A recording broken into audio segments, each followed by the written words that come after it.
Good morning dear students. और हिंदी व्याकरण में हम लोग पढ़ रहे थे पाठ संख्या 12 अव्यय।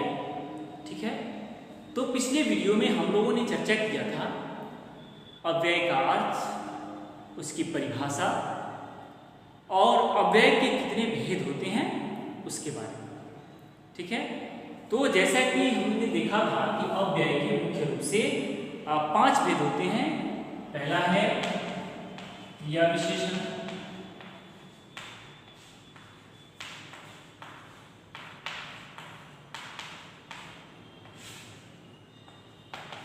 ठीक है। दूसरा है संबंध बोधक,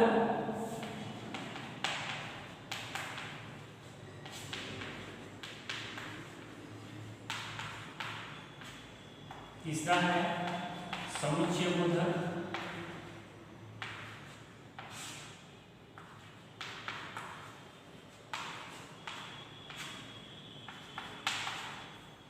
चौथा है विस्मयादि बोधक और पांचवा है निपात।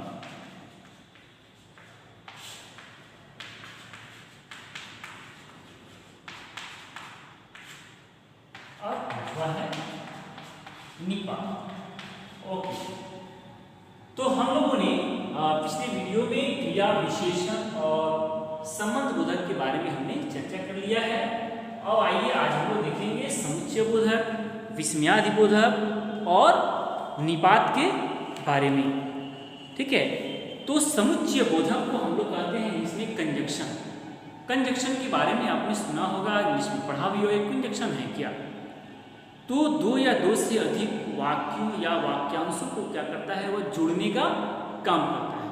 ठीक है, ठीक हिंदी में भी वही काम है कि ऐसे अविकारी शब्द, ये सब अविकारी होते हैं, है ना। क्योंकि अविकारी के बारे में आपको बताया था कि वैसे शब्द जो लिंग वचन काल के आधार पर कभी नहीं बदलते हैं, वे अविकारी शब्द कहलाते हैं।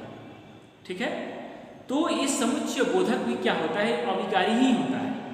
ठीक है, तो ऐसे अविकारी शब्द जिनका प्रयोग दो या दो से अधिक शब्दों, वाक्यांशों या वाक्यों में प्रयोग किया जाता है, तो वह समुच्चय बोधक शब्द कहलाता है।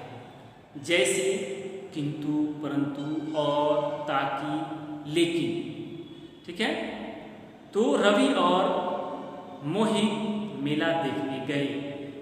ठीक है, ये समुच्चय बोधक का उदाहरण है। तो तुम चाय या कॉफी लोगे, तो ये क्या है, समुच्चय बोधक का क्या है, उदाहरण है। क्योंकि अभी हम लोग पढ़ रहे हैं समुच्चय बोधक। ठीक है, तो दो या दो से अधिक शब्दों, वाक्यों या वाक्यांशों को जुड़ने का काम करता है, उसे हम लोग कहते हैं समुच्चय बोधक। ठीक है, अब इसके भी भेद होते हैं। तो समुच्चय बोधक अव्यय के भेद, पहला है कि समानाधिकरण समुच्चय बोधक। ठीक है, पहला है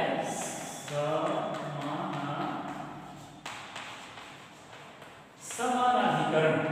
ठीक है, तो जैसे कि नाम से स्पष्ट है, समान जोड़ अधिकरण, यानी जो समुच्चय बोधक समान श्रेणी वाले शब्दों, क्योंकि इसका नाम से समान जोड़ अधिकरण, यानी जो समुच्चय बोधक शब्द समान शब्दों वाले यानी समान श्रेणी वाले शब्दों, वाक्यांशों तथा वाक्यों को जोड़ने का काम करता है, उसे हम लोग कहते हैं समानाधिकरण समुच्चय बोधक। जैसे कि मीरा व मोनू एक साथ पढ़ने गए। ठीक है, सोहन, मोहन और राजू बाजार गए।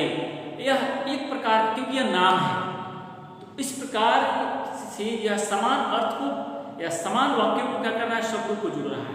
तो यह है समानाधिकरण, है ना, कि जो एक समान श्रेणी के शब्दों और वाक्यांशों को जो जोड़ता है, वह है समानाधिकरण समुच्चय बोधक। इसमें भी 4 प्रकार होते हैं। एक होता है संयोजक होता है, ठीक है, और दूसरा होता है विकल्प होता है, विरोधा और विरोधवाचक और परिमाणवाचक। जैसे मान लीजिए कि संयोजक का हम लेते हैं कि राम एवं श्याम दोनों मित्र हैं। ठीक है। तो ये संयोजक का मतलब होता है कि जोड़ना, कि राम और श्याम दोनों क्या है, मित्र हैं, तो इस संयोजक का हो जाएगा उदाहरण। उसके बाद है विकल्प, ठीक है, तुम नहीं आओगे तो मैं नहीं जाऊंगा, ठीक है, तुम नहीं आओगे तो नहीं जाऊंगा। यह क्या है कि एक समान मतलब इसका बोध करा रहा है कि जब तक तुम नहीं आओगे तब तक मैं नहीं जाऊंगा, ठीक है। ये है विकल्प, मतलब ये क्या है, इसमें विकल्प है, अगर नहीं आओगे तो मैं नहीं जाऊंगा। उसके बाद में है कि विरोधवाचक, ठीक है, विरोधवाचक, ठीक है, समानाधिकरण समुच्चय बोधक। तो ऐसे अव्यय जो पहले वाक्य का क्या करते हैं, विरोध करते हैं, ठीक है। तो जैसा कि है कि नाना जी आए मगर बच्चों के लिए कुछ नहीं लाए, ठीक है। तो क्या कहे कि पिताजी आए लेकिन बाजार से कुछ लेकर नहीं आए, ठीक है। तो यह पहला वाक्य जो है क्या करता है कि विरोध कर रहा है, कुछ नहीं लाए, तो यह विरोध का बोध करा रहा है, इसलिए विरोधवाचक होगा। परिमाणवाचक है ना, परिमाणवाचक यानी मात्रा का बोध करा, ऐसे अव्यय शब्द जो एक वाक्य के परिमाण की ओर संकेत करता है उसे परिमाणवाचक कहते हैं, ठीक है। जैसे कि मान लीजिए कि वह बीमार था इसलिए विद्यालय नहीं आया, वह परिमाण का बोध करा रहा है कि मात्रा का बोध करा रहा है, ठीक है। उसके बाद में है व्यधिकरण। अब आइए देखते हैं व्यधिकरण समुच्चय बोधक। जिन समुच्चय बोधक शब्दों के द्वारा एक प्रधान वाक्य या एक से अधिक आश्रित वाक्य को क्या करता है, वह जुड़ता है, यानी व्यधिकरण समुच्चय बोधक जो है एक प्रधान वाक्य दूसरे वाक्य को क्या करता है, जोड़ने का काम करता है, तो उससे हम लोग व्यधिकरण समुच्चय वाला समुच्चय बोधक कहते हैं, ठीक है। इसमें भी है कि कारणवाचक है, ठीक है, जो समुच्चय बोधक वाक्य में कारण स्पष्ट करता है उसे कारणवाचक समुच्चय बोधक कहते हैं, ठीक है। जैसे तुम्हें दिल्ली ही जाना होगा चूंकि तुम्हारी परीक्षा केंद्र वहीं है, कारण बता रहा है। उसके बाद है संकेतवाचक, ठीक है, जो समुच्चय बोधक शब्द वाक्य के शर्त या संकेत स्पष्ट करते हैं, ठीक है। स्वरूपवाचक, ठीक है। उसके बाद है लास्ट में है उद्देश्यवाचक, जो उद्देश्य का बोध करा रहा है कि जो समुच्चय बोधक शब्द कार्य के उद्देश्य को स्पष्ट करते हैं उसी उद्देश्य बोधक समुच्चय कहते हैं, ठीक है। तो आपने देखा कि समुच्चय बोधक के दो भेद होते हैं, समानाधिकरण और व्याधिकरण। इसका भी 4 भेद होता है और इसका भी 4 भेद होता है। अब आइए देखते हैं विस्मयादिबोधक, बहुत छोटा है कि विस्मयादिबोधक जिसको कहते हैं इंटरजेक्शन, ठीक है, जिन शब्दों के द्वारा मन के भाव, मन का जो भाव है हर्ष, शोक, विस्मय, घृणा आदि का बोध होता है उसे विस्मयादिबोधक अव्यय कहते हैं। जैसे शाबाश तुमने अच्छा काम किया, ठीक है, खुश की बात है। शोक बोधक छी छी तुम इतने नीच हो, या शोक का बोध करा रहा है, घृणा का बोध करा रहा है। चेतावनी हटो मुझे आगे जाने दो।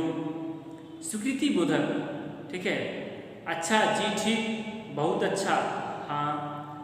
आशीर्वाद बोधक है ना, जैसे सदा खुश रहो, है ना, गॉड ब्लेस यू, भगवान तुमको आशीर्वाद दे, यह आशीर्वाद वाचक है। संबंध बोधक, ठीक है, सुनो सामान लेते आना, संबंध बोधक का भी करा रहा है। तो यह है विस्मयादिबोधक, ठीक है, इसे हम लोग कहते हैं इसमें इंटरजेक्शन, यानी मन के भाव विचारों जैसे हर्ष, दुख, ठीक है, और घृणा का बोध कराता है उसे हम लोग समुच्चय बोधक कहते हैं। समुच्चय बोधक आपको ये अव्यय कहलाता है। और लास्ट में है निपात, ठीक है। निपात तो क्या होता है कि यह किसी भी वाक्य में जब वाक्य पर जोर दिया जाता है तो वहां पर जो शब्द लगता है उसे हम कहते हैं निपात। जैसे मान लीजिए कि ही, भी, तो ऐसे अव्यय जो किसी शब्द या शब्द के बाद में लगकर उसके अर्थ पर विशेष बल देते हैं, ऐसे वाक्य जो किसी शब्द के या निपात में लग करके उस शब्द में को जोड़ देते हैं, तो उसे कहते हैं हम लोग निपात। जैसे तुझे भी आना होगा, ठीक है, तुझे भी आना होगा। इसका मतलब है कि इस पर क्या है, जो इसका कर्ता है उस पर जोर दिया जाना है कि तुझे भी आना होगा, यानी आना क्या है, जरूरी है, वो जोर दे रहा है। ही, तुमने ही चोरी की है, जोर दिया जा रहा है ही। तो इस प्रकार से वैसे अव्यय जो किसी शब्द की बाद में लगकर उस पर जोर दिया जाता है, तो उसे हम लोग कहते हैं निपात शब्द है, ठीक है। तो वाक्य विचार अव्यय में चैप्टर में इतना ही है। क्रिया विशेषण, क्रिया विशेषण के भेद हमने पढ़ा था, संबंध बोधक, समुच्चय बोधक, निर्दोष समानाधिकरण और व्याधिकरण, और इसके भी 4 भेद। विस्मयादि बोधक, इसमें मन की भावनाओं को जो व्यक्त करता है उसे विस्मयादि बोधक कहते हैं। और निपात, जिसको हम लोग किसी वाक्य को बोलने में इस शब्द के बाद में हम बल देते हैं तो वह निपात कहलाता है, ठीक है। तो मैं आशा करता हूँ कि इसको आप समझ चुके होंगे, ठीक है। तो फिर हम लोग अगले चैप्टर से, अगले क्लास से हो सकता है हम लोग हिंदी साहित्य पढ़ेंगे, ठीक है। इसको आप जरूर इसको लिख लीजिएगा, यहाँ तक अपने फेयर में कर लीजिएगा और इसका रिवाइज करते रहिएगा। Okay, thank you, God bless.